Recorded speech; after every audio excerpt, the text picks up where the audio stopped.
Well, my Clippers pick is not looking very good. I'm sure these games have been close, but especially in this game, the Clippers have these moments where they're super locked in, right? Like you got Pat Bev stealing it from, I don't remember who he stole it from. I think it was Ingles. Then you got Kawhi coming out of nowhere to steal those passes when they try to throw it to Gobert inside the paint, right? But then you have other possessions where it's like Reggie Jackson with the lazy pass to Kawhi that Gobert easily steals.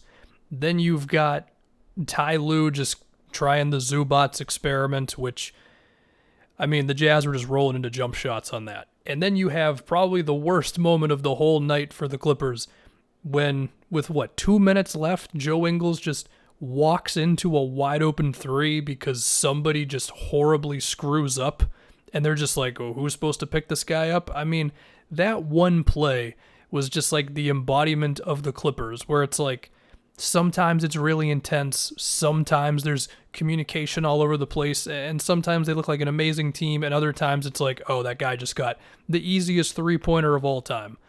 Another play late was when Pat Bev just took the play over himself and tried to make a floater over Gobert.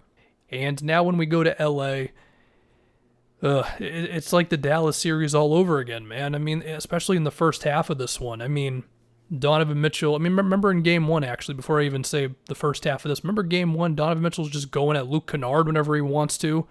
That happened on a play late here. In the first half, it's just like, PG's getting beat on these pretty basic crossovers by Mitchell. Zubats is in there, so he's dropping, of course. Those are just pull-ups all day.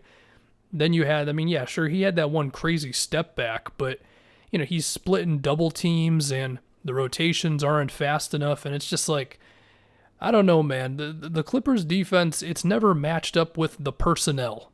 Kawhi, PG, Morris is good, Beverly, I mean, he's probably always been a little overrated defensively, but he's definitely had times where he was a damn good on-ball defender, and it's not like he's horrible now.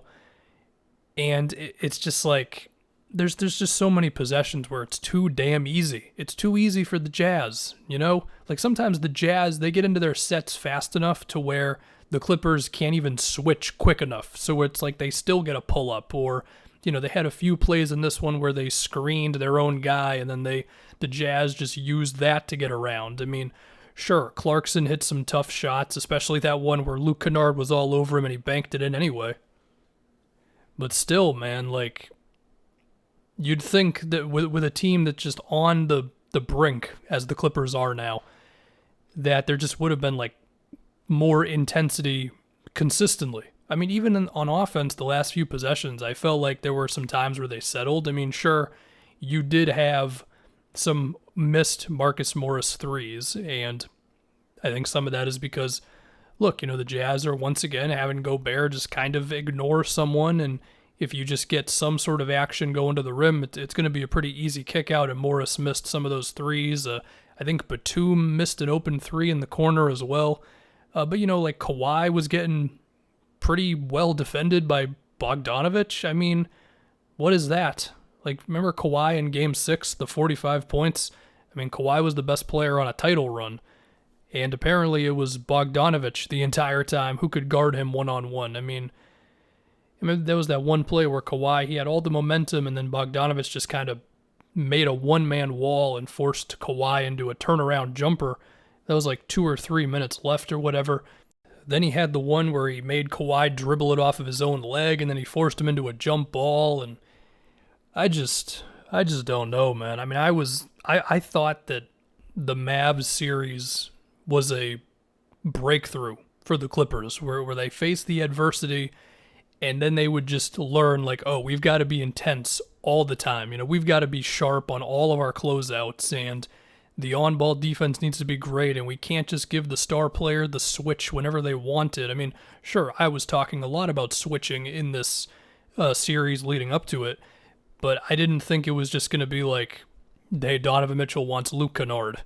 I was also talking about double-teaming Mitchell a lot, and, I mean, they kind of did it, and there was some success later on in the game. He did still split a double-team in the fourth quarter. But again, it's just like, why does it take so much for the Clippers to then decide we're going to do this? This was another reason why I thought the Mavs series was a turning point for them. And look, it's 2-0. The series is not over. Obviously, they just came back from 2-0. But the Jazz are better than the Mavs. But another reason I thought it was because, they went small. And I figured that would teach them, okay, if we've got an idea, maybe we shouldn't wait until we're down 2-0 to finally go to it. I mean, maybe now for Game 3, the all-out Donovan Mitchell double teams are going to be a thing, but it's like, why does it have to be in Game 3? And I understand you can't double team all the time, and they've tried it on Mitchell, but it's just frustrating. It's just like, what team is it? Is it the great defensive team full of awesome wings and all that who can go small and defend, fly around the floor and all that? Or is it the team that just lets Joe Ingles walk into an easy three? I guess it's just both. But it can't be both. I mean, you're facing a team in the Jazz where it's like everything is precise all the time.